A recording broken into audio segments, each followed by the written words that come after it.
Hello everyone. Current affair की हमारी series में हम अपने आगामी सीजीपीएससी और सीजी व्यापम 2024 में जनवरी और फरवरी के माह में होने वाली परीक्षाओं की तैयारी कर रहे हैं। और करंट अफेयर की इस सीरीज़ में हम एक मैगज़ीन को कंप्लीट करने का प्रयास कर रहे हैं। पिछले वीडियो में हमने देखा था भारत में इस वर्ष मतलब 2023 जनवरी से लेकर के दिसंबर 2023 तक कौन कौन से राज्यों में प्रमुख रूप से चुनाव हुए हैं और कौन कौन से पार्टी की सरकार बनी है, इस चीज़ों पर हमारा फोकस था। साथ ही हमने चर्चा किया था कि छत्तीसगढ़ में इस बार कौन कौन से प्रमुख किन किन व्यक्तियों को कौन कौन से विभाग बांटे गए हैं, मतलब छत्तीसगढ़ में मंत्रिमंडल में कौन कौन व्यक्ति शामिल हैं। इसी के साथ हम आगामी जो भी परीक्षाएं हैं उनके लिए करंट अफेयर की जो हमारी सीरीज़ है इसको आज आगे बढ़ाते हैं।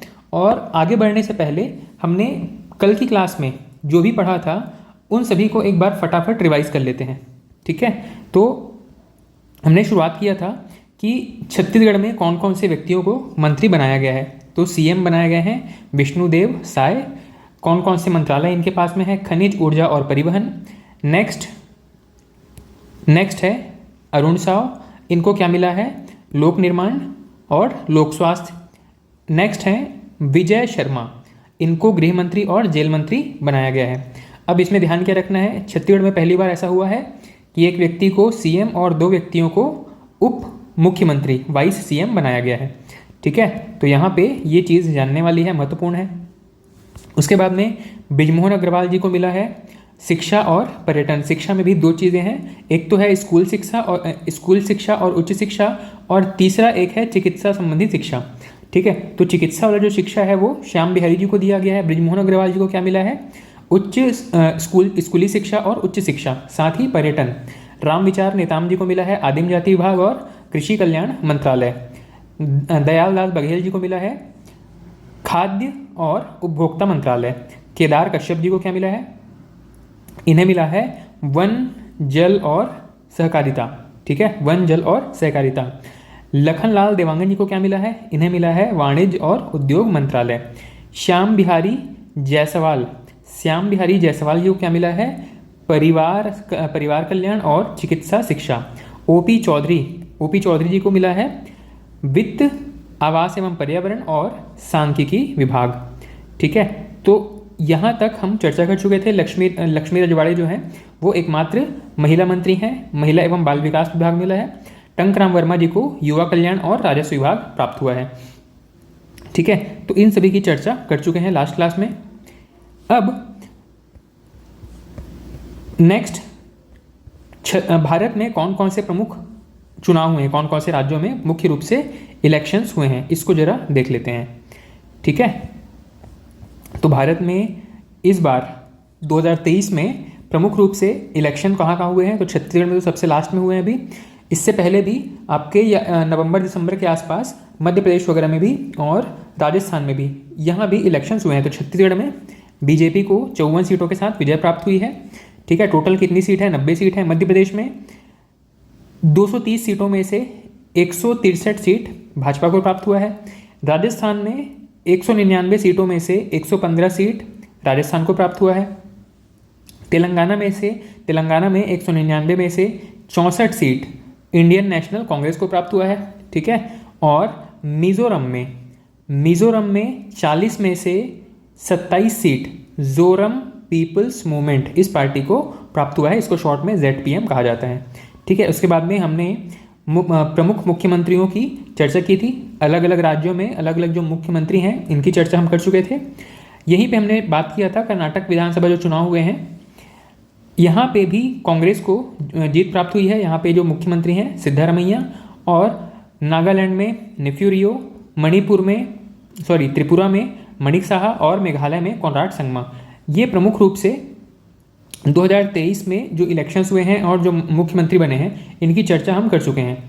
ठीक है, अब एक बार जहाँ जहाँ पे मुख्यमंत्री हुए हैं इस साल के, राजस्थान में भजनलाल शर्मा, पंजाब में भगवंत मान सिंह, हिमाचल प्रदेश सुखविंदर सिंह सुक्खू, उत्तराखंड में पुष्कर सिंह धामी, हरियाणा में मनोहर लाल खट्टर, यूपी में योगी आदित्यनाथ जी हैं, बिहार में नीतीश कुमार जी हैं, झारखंड में हेमंत सोरेन जी, पश्चिम बंगाल ममता बनर्जी, उड़ीसा में नवीन पटनायक, गुजरात में भूपेंद्र भाई पटेल, एमपी में है मोहन यादव, छत्तीसगढ़ में है विष्णुदेव साय जी, महाराष्ट्र में है एकनाथ शिंदे, आंध्र प्रदेश में जगन मोहन रेड्डी, तेलंगाना में रेवंत रेड्डी, गोवा में प्रमोद सावंत, कर्नाटक में बासवराज बोम्मई, तमिलनाडु एमके स्टालिन, केरल में पिनराई विजयन, इनको पी विजयन के नाम से जानते हैं, और सिक्किम में है PS गोले, अरुणाचल प्रदेश में है पेमा खांडू, असम में है हेमंत बिस्वा शर्मा, मणिपुर में है N बीरेन सिंह, मेघालय में कोनराड संगमा,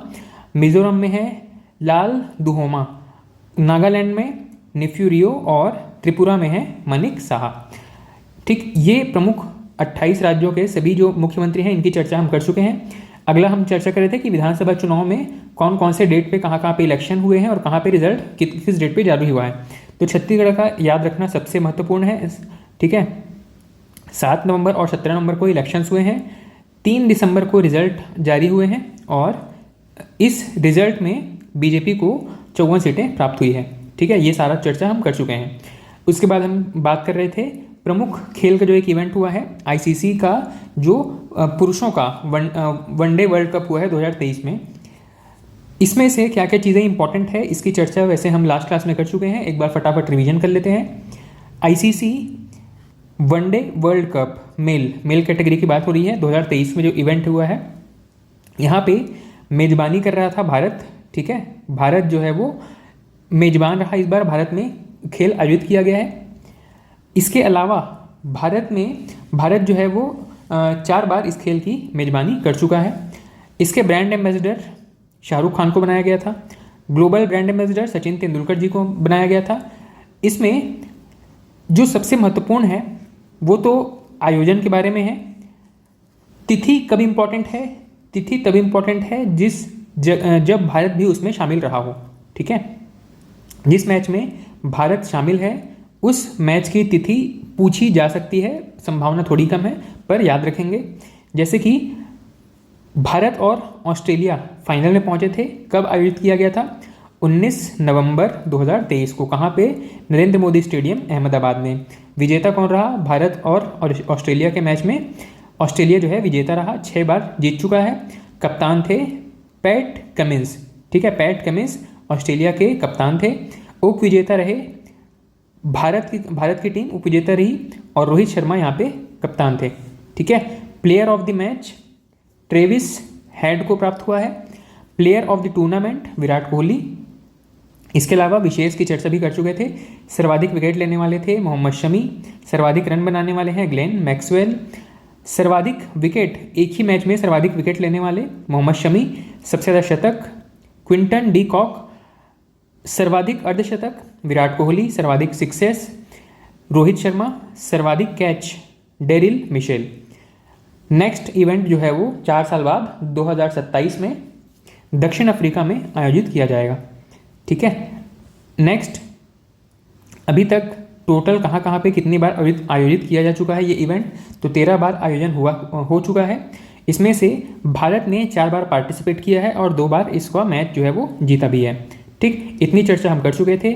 नेक्स्ट हमको इस क्लास को आगे बढ़ाते हुए चर्चा करनी है कि इस साल भारत में कौन कौन सी प्रमुख नियुक्तियां हुई है।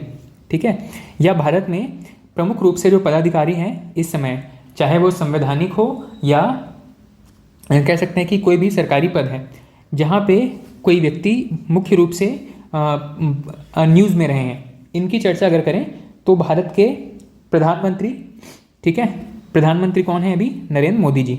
अब ये तो बड़ा सिंपल सा फैक्ट है, लेकिन किस क्रम के प्रधानमंत्री हैं ये अब जानना ज़रूरी है। ठीक है, तो नरेंद्र मोदी जी 14वें क्रम के प्रधानमंत्री हैं भारत में। राष्ट्रपति कौन है? द्रौपदी मुर्मू जी हैं। यहाँ पे इनका जो क्रम है, किस क्रम के पदाधिकारी हैं, ये प्रश्न बहुत ज़्यादा पूछे गए हैं। प्रीवियस पेपर्स आप उठा के देखेंगे, वहाँ पर ये फैक्ट ज़रूर पूछा जाता है। करंट अफेयर का बहुत एक कह सकते हैं कि बड़ा पसंदीदा टॉपिक है कि कौन सा व्यक्ति किस क्रम का पदाधिकारी है। ठीक है, एग्जामिनर जो है वो यहाँ पे कई बार ये प्रश्न पूछ चुके हैं। तो नरेंद्र मोदी जी 14वें क्रम के प्रधानमंत्री हैं। राष्ट्रपति द्रौपदी मुर्मू 15वें नंबर की राष्ट्रपति हैं और उपराष्ट्रपति जगदीप धनखड़ 14वें नंबर के राष्ट्रपति हैं। ठीक है, 14वें नंबर के उपराष्ट्रपति हैं। इस वक्त जनवरी 2024 के दौरान भारत के प्रमुख मंत्रियों की अगर चर्चा करें तो रक्षा मंत्री कौन है? राजनाथ सिंह। गृह मंत्री या होम मिनिस्टर और सहकारिता मंत्री, ठीक है, अमित शाह।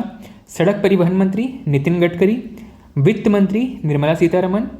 इसके अलावा कृषि एवं किसान कल्याण मंत्री नरेंद्र सिंह तोमर। विदेश मंत्री सुब्रमण्यम चंद्रशेखर, ठीक है। इसके अलावा जनजातीय मंत्री अर्जुन मुंडा। महिला बाल विकास स्मृति ईरानी। कपड़ा वाणिज्य और उद्योग मंत्री पीयूष गोयल। शिक्षा मंत्री धर्मेंद्र प्रधान। इसके अलावा रेल मंत्री हैं अश्विनी वैष्णव। नेक्स्ट पर्यावरण भूपेंद्र यादव, ठीक है। पर्यावरण वन जलवायु किससे संबंधित है? इसके मंत्री कौन है? भूपेंद्र यादव।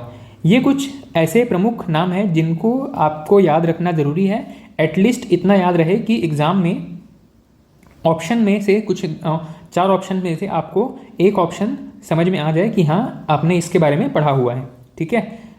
नेक्स्ट,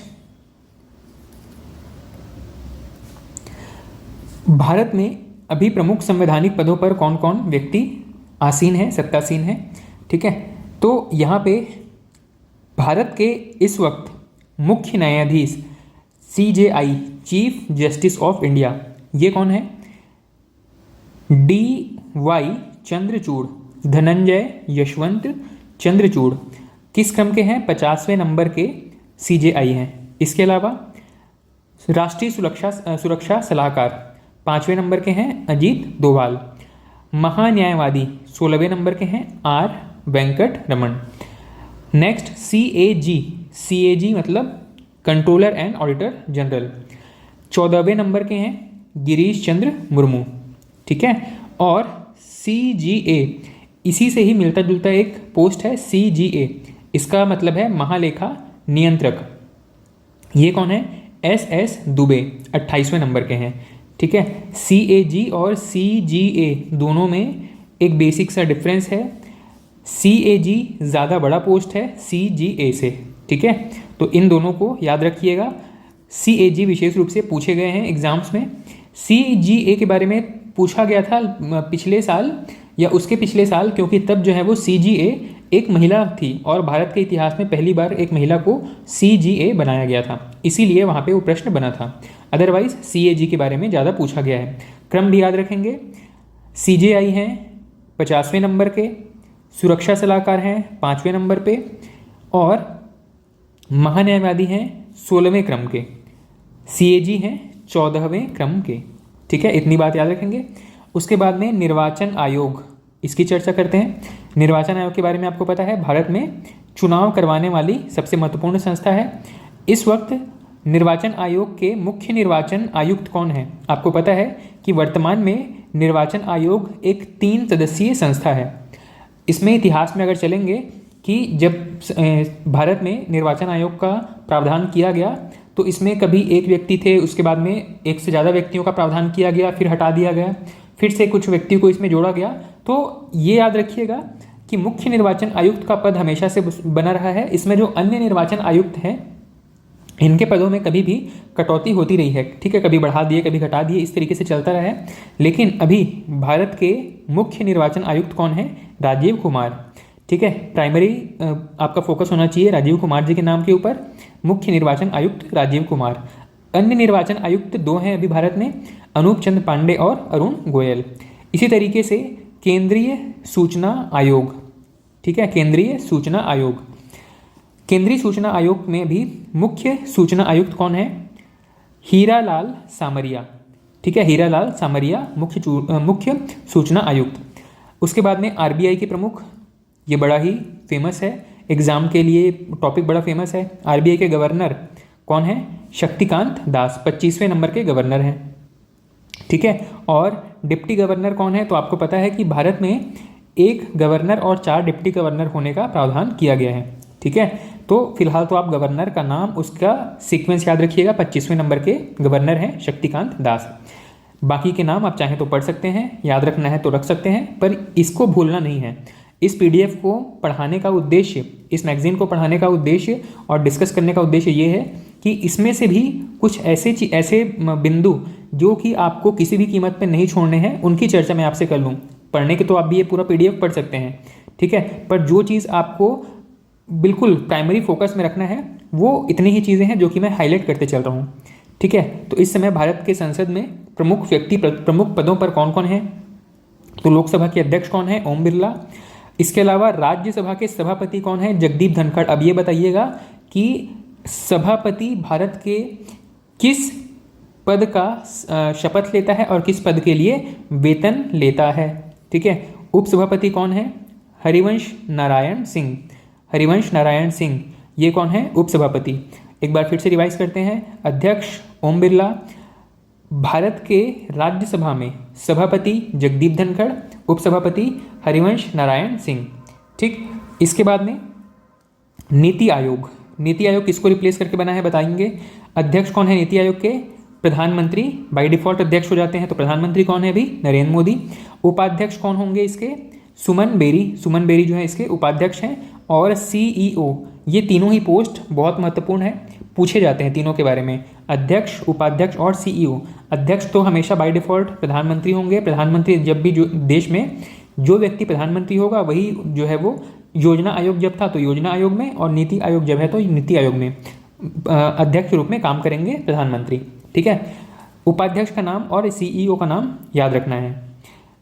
उपाध्यक्ष सुमन बेरी और सीईओ BVR सुब्रमण्यम। ठीक है, अध्यक्ष हैं सुमन बेरी और सीईओ कौन है, BVR सुब्रमण्यम। नेक्स्ट, कुछ प्रमुख रिसर्च इंस्टीट्यूट्स जैसे कि नासा। नासा में अध्यक्ष कौन है, bill Nelson. DRDO Sameer V Kamat. और इसरो S सोमनाथ। इसरो के अध्यक्ष के बारे में प्रश्न पूछा जा चुका है। ठीक है, तो ये जो नाम है याद रखिएगा। अभी इस वक्त 2024 में, जनवरी 2024 की स्थिति में S सोमनाथ जो है वो इसरो के अध्यक्ष बने हुए हैं। नासा का फुल फॉर्म क्या है, national aeronautics and space administration. DRDO क्या है, नासा जो है वो USA की संस्था है, जबकि DRDO और इसरो भारत के दो प्रमुख रिसर्च सेंटर्स हैं। DRDO जो है वो डिफेंस रिलेटेड रिसर्च करता है, इसीलिए इसका नाम क्या है, Defence Research and Development Organisation. जबकि इसरो क्या करता है, ये स्पेस के सेक्टर में रिसर्च करता है, इसलिए इसका नाम क्या है, इंडियन स्पेस रिसर्च ऑर्गेनाइजेशन। ठीक है, तो वापस से इनके अध्यक्षों के नाम याद करते हैं। नासा में बिल नेल्सन, DRDO में समीर V कामत और इसरो में S सोमनाथ। और इसमें भी सबसे महत्वपूर्ण है इसरो के अध्यक्ष। ठीक, नेक्स्ट, प्रमुख आयोग। भारत में संविधान में कई प्रकार के आयोगों की चर्चा की गई है और उन आयोगों के अध्यक्ष कौन हैं। ठीक है, इसको जरा देख लेते हैं। तो राष्ट्रीय महिला आयोग, इसके अध्यक्ष कौन है, रेखा शर्मा। महिला आयोग रेखा शर्मा। फिर से एक बार, महिला आयोग में रेखा शर्मा। अल्पसंख्यक आयोग में इकबाल सिंह लालपुरा। अल्पसंख्यक में इकबाल सिंह लालपुरा। इसके अलावा बाल अधिकार में प्रियंका कानूनगो। बच्चों के कानून कैसे होने चाहिए, सख्त होने चाहिए। ठीक है, तो प्रियंका कानूनगो।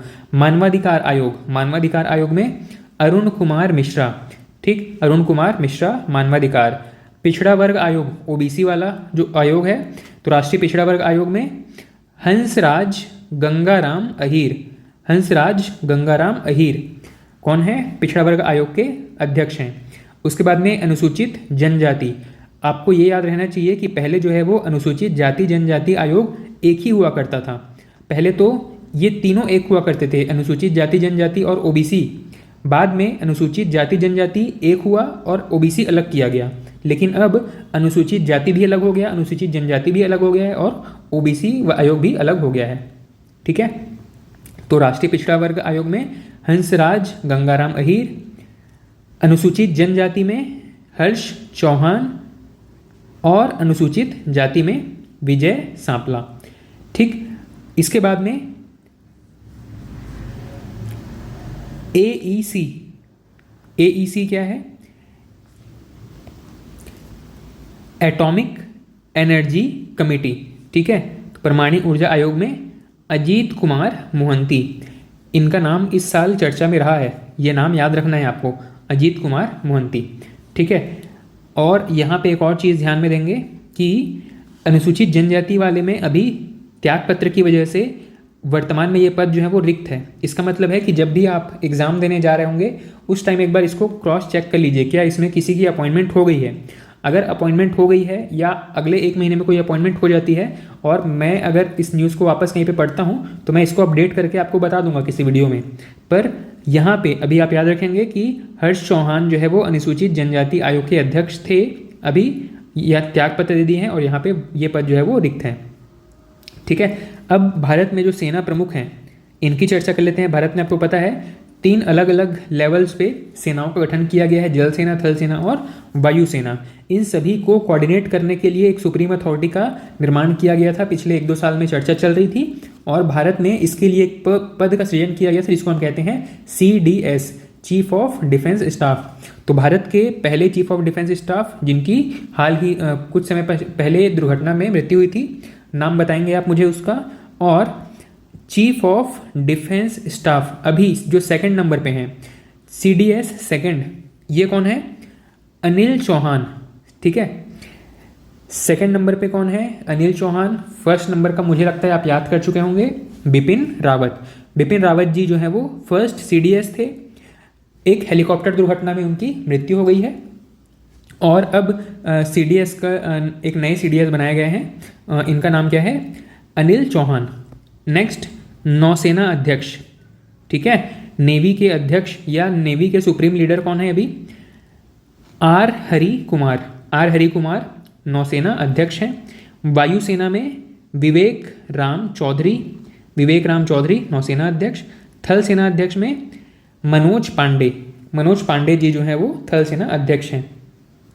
ठीक है, आपको इनमें से सीक्वेंस अगर याद होता है तो अच्छी चीज़ है, नहीं होता है तो कम से कम CDS का सीक्वेंस याद रखिएगा, क्योंकि ये बहुत आसान है। अभी सिर्फ 2 ही CDS रिक्रूट हो पाए हैं। ठीक है, पहले CDS थे बिपिन रावत, 2nd CDS हैं अभी अनिल चौहान। नेक्स्ट, आपको पता है कि भारत में कई प्रकार की एजेंसी हैं जो कि परीक्षाएं कंडक्ट करवाती है। ठीक है, और इसी में से एक नाम हमको पता है SSC के एग्ज़ाम बहुत सारे स्टूडेंट्स देते हैं, स्टाफ सिलेक्शन कमीशन। इसके अध्यक्ष कौन है? S किशोर।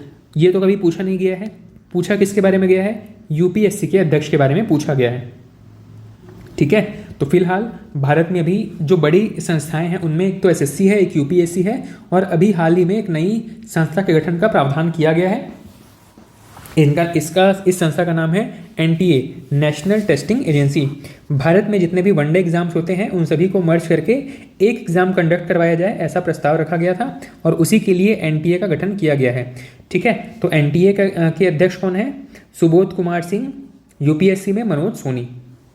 ठीक है, और SSC में SSC में S किशोर, UPSC में मनोज सोनी और NTA में सुबोध कुमार सिंह। ये सभी कौन है?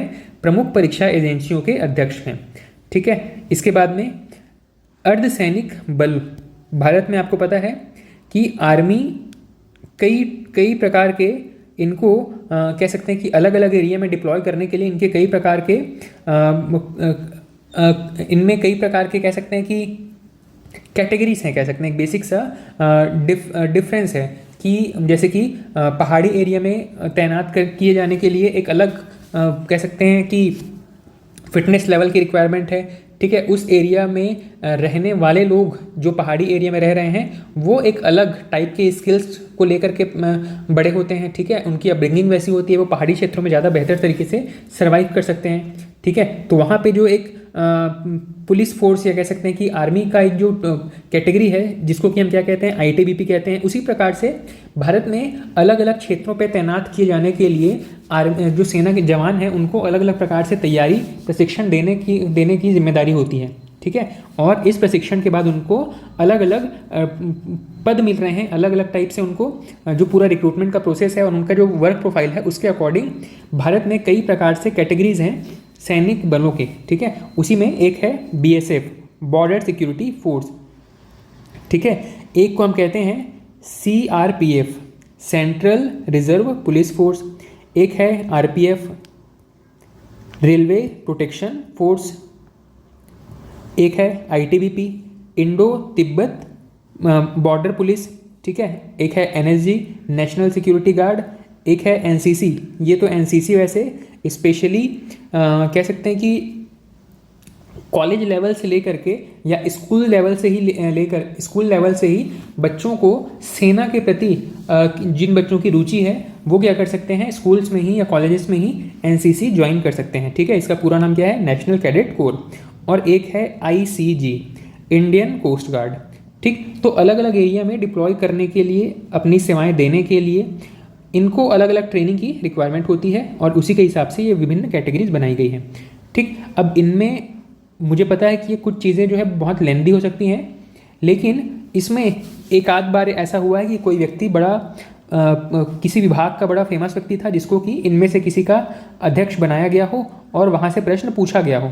लेकिन फिलहाल आप चाहें तो इनके कुछ नाम याद कर सकते हैं, मुझे बहुत महत्वपूर्ण नहीं लग रहा है इसलिए मैं यहाँ पर इसको स्किप कर रहा हूँ, पर फिर भी आप एक बार इसको रीड करके ही छोड़ेंगे।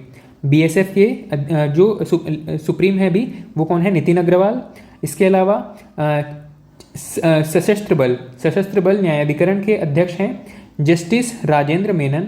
CRPF में SL थाउसेन, RPF में मनोज यादव, ITBP में अनीश दयाल सिंह, NSG में MA गणपति, NCC में गुरबीर पाल सिंह और ICG Indian coast guard Rakesh Pal, ठीक। इसके अलावा भारत की जो प्रमुख जांच एजेंसियां हैं इनके बारे में प्रश्न पूछे गए हैं, जैसे कि हाल ही के परीक्षा में CBI डायरेक्टर के बारे में प्रश्न पूछा गया था। तो CBI डायरेक्टर हैं प्रवीण सूद, CBI डायरेक्टर प्रवीण सूद। फिर से एक बार ये प्रश्न पूछा गया है, CBI डायरेक्टर प्रवीण सूद। ED इन्फोर्समेंट डायरेक्टरेट, ठीक है, इन्फोर्समेंट डायरेक्टरेट, इसके अध्यक्ष कौन है, राहुल नवीन। और रॉ, ठीक है, ये भारत का जो एक कह सकते हैं कि गुप्तचर जांच संस्था है। इसका फुल फॉर्म क्या है, research and analysis wing, raw के नाम से इसको जानते हैं। यहाँ पे अध्यक्ष कौन है या इसके प्रमुख कौन है, रवि सिन्हा। ये तीनों नाम खास करके फर्स्ट और तीसरा ये दोनों नाम तो याद रखना ही है। प्रवीण सूद जी का नाम याद रखना है और रवि सिन्हा जी का नाम याद रखना है। CBI प्रवीण सूद, हाल ही में इनका छत्तीसगढ़ आगमन हुआ था, चुनाव से पहले शायद इनको बुलाया गया था छत्तीसगढ़ में, ठीक। तो CBI डायरेक्टर प्रवीण सूद, रॉ के रवि सिन्हा, रॉ से रवि सिन्हा, ठीक। अब रवि सिन्हा हो गए, CBI के डायरेक्टर प्रवीण सूद हो गए, ED के डायरेक्टर राहुल नवीन हो गए। अब एक और संस्था है, इसका नाम है IB, इंटेलिजेंस ब्यूरो IB। इसमें अध्यक्ष कौन है या इसके प्रमुख कौन है, तपन कुमार डेका IB के हैं। एक है सेंट्रल विजिलेंस कमीशन, केंद्रीय सतर्कता आयोग, ठीक है, सेंट्रल विजिलेंस कमीशन, केंद्रीय सतर्कता आयोग। इसके अध्यक्ष कौन है, प्रवीण कुमार श्रीवास्तव। अब आपको दो नामों के बीच में सिमिलरिटी दिख रहा होगा, CBI में भी प्रवीण है, CVC में भी प्रवीण है, लेकिन CBI में प्रवीण सूद हैं, CVC में प्रवीण श्रीवास्तव हैं। बेसिक डिफरेंस को याद करते चलिएगा। ये ऐसे फैक्ट्स हैं जिसके बारे में आपको रट के ही इसको याद करना पड़ेगा, 2-4-5 बार रिवाइज करेंगे, इसमें गलती होने की संभावना नहीं रहेगी। लेकिन इसको परमानेंट याद नहीं रखना है, क्योंकि आज कोई नाम अलग है, कुछ टाइम बाद आप हो सकता है 2-4 महीने बाद एक नया करंट अफेयर का मैगजीन पढ़ेंगे, वहाँ पे नाम आपको अलग मिलेंगे, क्योंकि ये सब बदलने वाले पोस्ट हैं, डेजिग्नेशंस हैं, कोई परमानेंट नहीं है यहाँ पे, ठीक है। तो इसको बहुत इस तरीके से इसमें इतना समय नहीं लगाना कि मतलब आप स्टैटिक पोर्शन को लेकर के मतलब हिस्ट्री, ज्योग्राफी, पॉलिटी, इकोनॉमी को छोड़ करके सिर्फ इसी पे फोकस किए हुए हैं, ठीक है। तो ये बहुत डायनेमिक चीज़ है, इसको सिर्फ रिवीजन से ही आप अपने कमांड में रख सकते हैं। नेक्स्ट है, भारत में इस साल या पिछले 1 साल 1.5 साल के अंदर कौन कौन से प्रमुख नियुक्तियां हुई हैं, इनको देख लेते हैं। अन्य प्रमुख नियुक्तियां,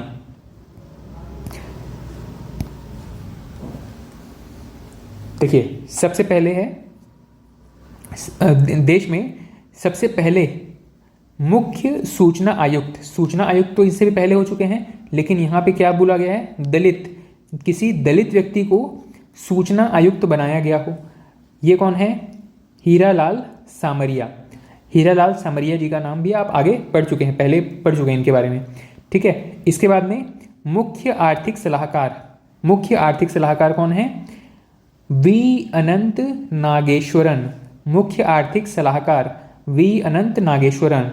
उसके बाद में विक्रम साराभाई अंतरिक्ष केंद्र, विक्रम साराभाई अंतरिक्ष केंद्र उन्नीकृष्णन नायर, उन्नीकृष्णन नायर। नास्कॉम, नास्कॉम के अध्यक्ष कौन है, राजेश नंबियार।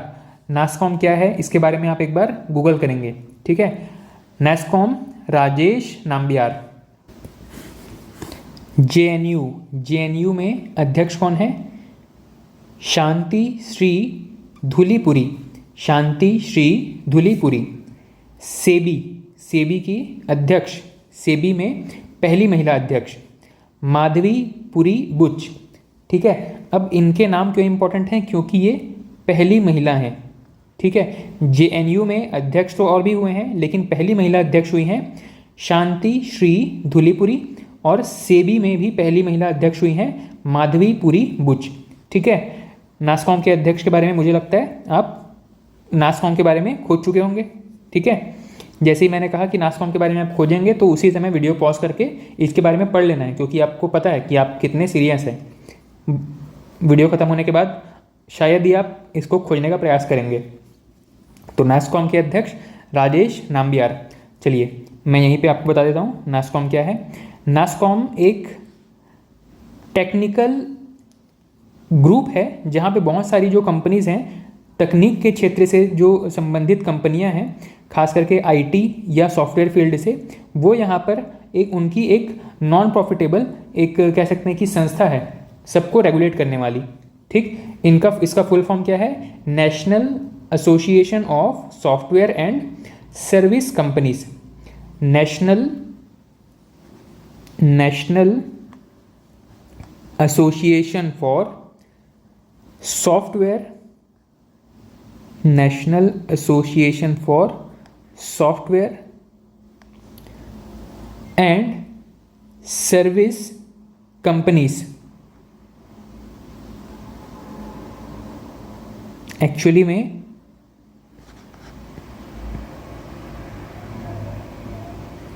NASSCOM, ये एक्चुअली में नास्कॉम की स्पेलिंग है। नेशनल एसोसिएशन फॉर या association of software and service, national association of software service, national association of software service companies, ठीक है। National association of software services companies. तो आईटी के क्षेत्र में जितने भी कंपनीज हैं उनकी एक संस्था है, इसको कह सकते हैं कि इन्होंने नॉन प्रॉफिटेबल एक ग्रुप बनाया हुआ है, इसी को नेस्कॉम कहा जाता है। आईटी के क्षेत्र में अगर आप कोई कोर्स कर रहे हैं तो उस कोर्स को सर्टिफिकेट देने का भी काम करती है नेस्कॉम, ठीक है। नेस्कॉम का सर्टिफिकेशन अगर किसी के पास है तो उसे किसी आईटी कंपनी में बहुत आसानी से जॉब मिल सकती है, ठीक। नेस्कॉम जो है वो बहुत सारे कोर्सेज करवाती है या बहुत सारे कोर्सेज को ऑथेंटिकेट करती है। कोर्स आप कहीं से भी कर सकते हैं, लेकिन अगर आपने नेस्कॉम के उस एग्ज़ाम में उस कोर्स वाले एग्ज़ाम को क्रैक कर लिया, इसका मतलब है कि आपकी प्रोफिशिएंसी अच्छी है उस सब्जेक्ट को लेकर के या उस कोर्स के सिलेबस को लेकर के, ठीक है। तो नेस्कॉम क्या है, आईटी से संबंधित एक कंपनियों का ग्रुप है। इसके बाद में हम चलते हैं जियोलॉजिकल सर्वे ऑफ इंडिया, इसको छोड़ सकते हैं। रेलवे बोर्ड, रेलवे बोर्ड बड़ा न्यूज़ में रहता है। इसके नए सीईओ कौन है, जया वर्मा सिन्हा। इनके बारे में भी खास क्या है कि पहली महिला सीईओ हैं रेलवे बोर्ड में। उसके बाद में है UIDAI के सीईओ अमित अग्रवाल। अब ये UIDAI क्या है? ठीक, तो आपको पता है कि ये आधार कार्ड से संबंधित चीज़ है। Unique identification authority of India. ठीक, इसके CEO कौन है? Amit Agarwal. SAIL steel authority of India limited, Amarendu Prakash. इसके अलावा भारत पर्यटन, सोमनाथ मंदिर, फिक्की, इसके बारे में याद रखना चाहिए आपको। फिक्की के अध्यक्ष हैं सुब्रकांत पांडा। ठीक, फिक्की के अध्यक्ष Subrakant Panda. National highway authority of India, इसके अध्यक्ष Santosh Kumar Yadav. Competition commission of India, Ravneet Kaur पहली महिला अध्यक्ष हैं। CII,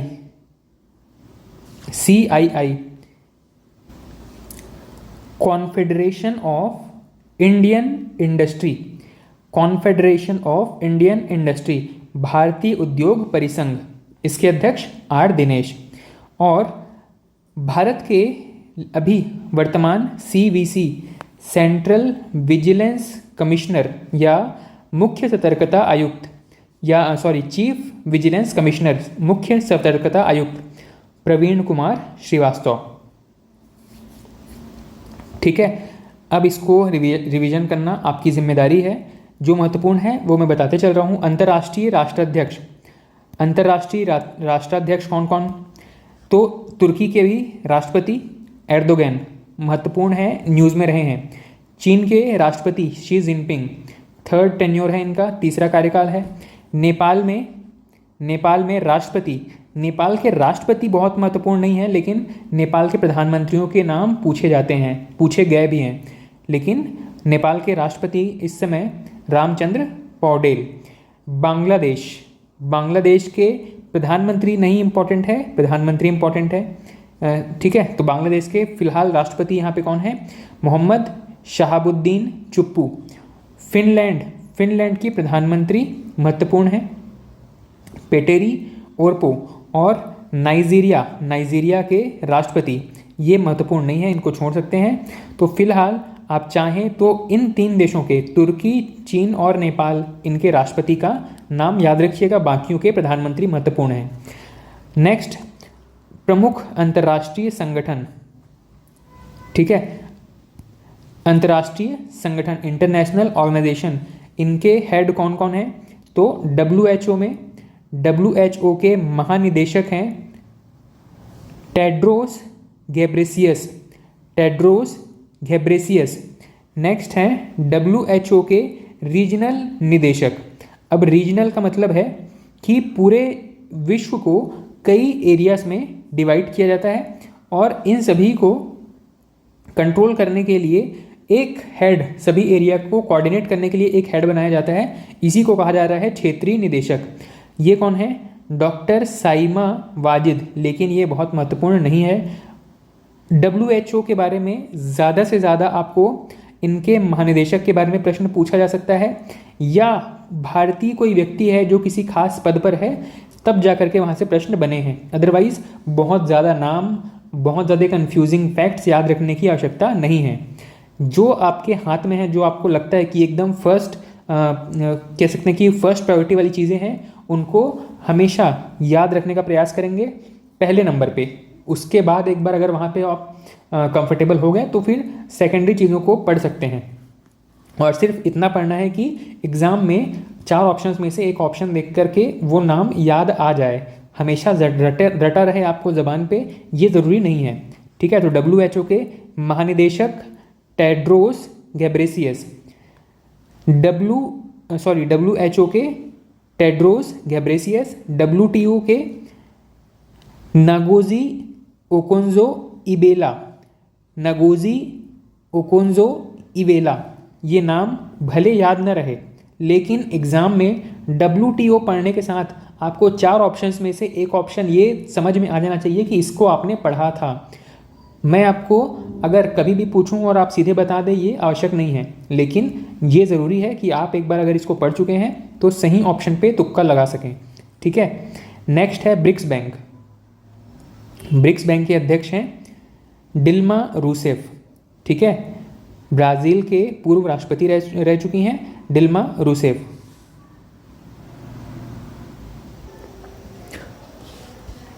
वर्ल्ड बैंक के अध्यक्ष कौन है? अजय बंगा। भारतीय मूल के हैं इसलिए महत्वपूर्ण है और इनके बारे में प्रश्न पूछा जा चुका है, ठीक है। तो वर्ल्ड बैंक के अध्यक्ष अजय बंगा। इसके अलावा लास्ट में FAO, Food and agriculture Organization, और ये जो है वो वर्ल्ड लेवल पे जो फूड एंड एग्रीकल्चर ऑर्गेनाइजेशन है, इनके अध्यक्ष कौन है? क्यू डोग्यू फूड एंड एग्रीकल्चर ऑर्गेनाइजेशन के अध्यक्ष हैं क्यू डोग्यू, ठीक है। तो आज की क्लास में हमने क्या क्या देखा? प्रमुख नियुक्तियों के बारे में देखा, प्रमुख सैन्य एजेंसियों के बारे में हमने चर्चा किया, प्रमुख संवैधानिक पदों की चर्चा किया, प्रमुख देश के जो राष्ट्र प्रमुख हैं इनके बारे में हमने चर्चा किया, संसद के प्रमुख नियुक्तियों के बारे में चर्चा किया है, ठीक है। तो इन सभी को आप बस एक बार 2 बार रिवाइज करिएगा और नेक्स्ट क्लास में हम भारत में इस वक्त जो अलग अलग राज्यों में राज्यपाल नियुक्त हुए हैं इनकी चर्चा करेंगे और इसके साथ में हम अपने इस सीरीज़ को आगे कंटिन्यू करेंगे, ठीक है। तो आज की क्लास में इतना ही। Thank you.